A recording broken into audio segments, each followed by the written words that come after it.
Coming home from war has been challenging regardless of the generation. America wants its sons and daughters to come home, but neither civilians at home nor the returning warriors truly know how to integrate back into society. We have to realize that we are different when we return, and it is our responsibility to integrate back into society, not the other way around.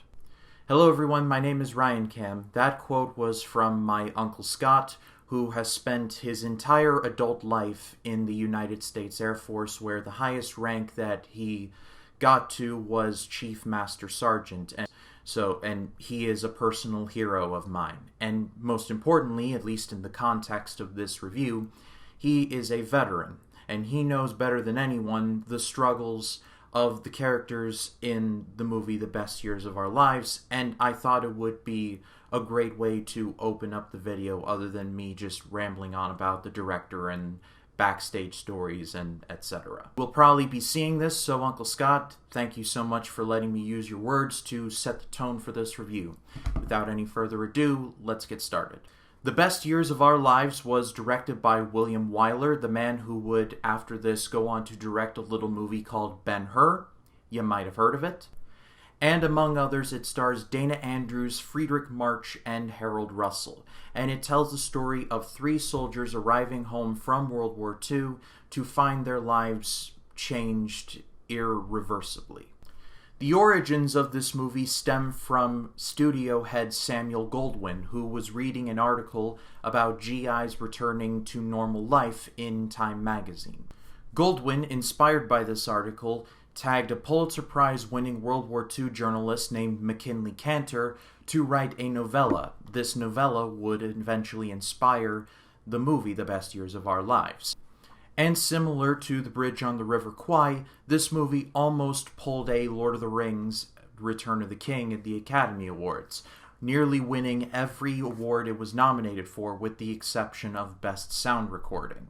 It was the Best Picture of 1946, it won William Wyler his first Oscar, and it won Friedrich March his second Oscar.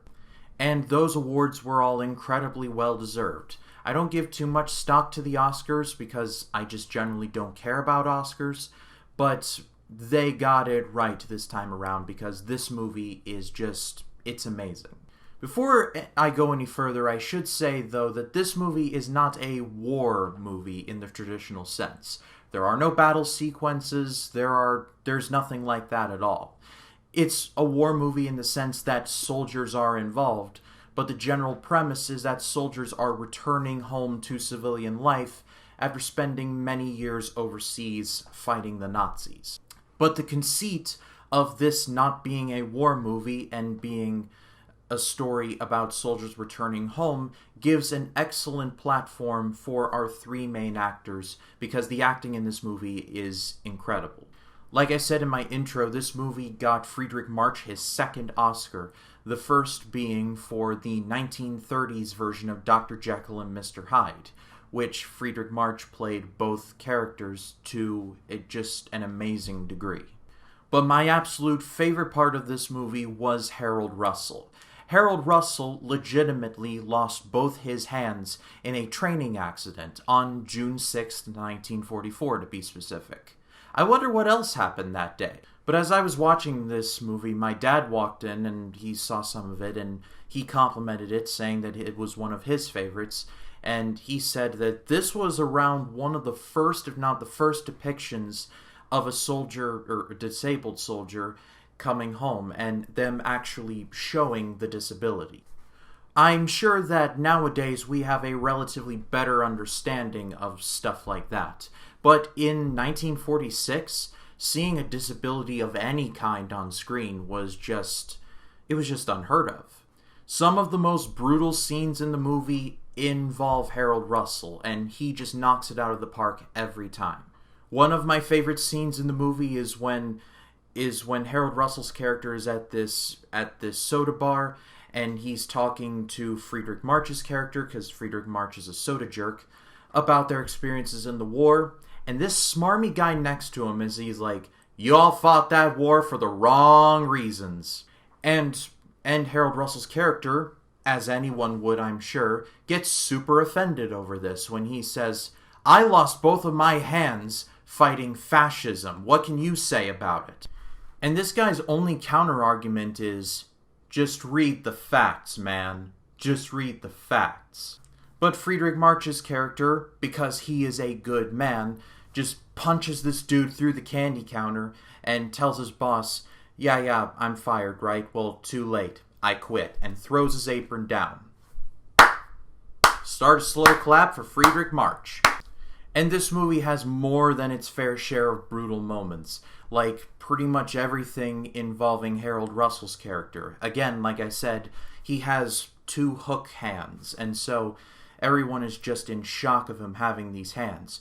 He handles it particularly well, but at a certain point, like, he just breaks down and he's afraid he's just gonna end up, like, in the words of Inception, an old man filled with regret waiting to die alone. But the ending sees him finding a wife and getting married, and it was legitimately heartwarming. And Friedrich March's character comes home to this ice queen of a wife who wants nothing to do with him, and when she tells him, "I want a divorce," he's just like, "You have fun, because I'm out of here." That was incredibly gratifying as well. And Harold Russell's character's wedding at the end is just the perfect happy ending. This movie follows the Frank Capra school of filmmaking, in that it doesn't matter how dark it gets as long as the heroes get to win, and the heroes get to win. And at the end of the day, The Best Years of Our Lives has aged tremendously well. The acting is great across the board. The music is understated but still great. The cinematography is by Greg Toland. We all know how good he is behind the camera. And despite it coming out in 1946, in many ways it's just as relevant today as it ever was in the late 40s. But that is all for me, guys. Thank you so much, as always, for watching. Next time on the AFI Project, we're going to be diving into another movie from John Huston and starring Humphrey Bogart. It is The Treasure of the Sierra Madre. But if you like this video, please be sure to leave a like, comment your thoughts down in the comments below, and if you like this video and you want to see more like it, hit the subscribe button and click the bell to allow notifications. That way, when a new video drops, you will be the first to know. My name is Ryan Cam, and I'll see you in the next one.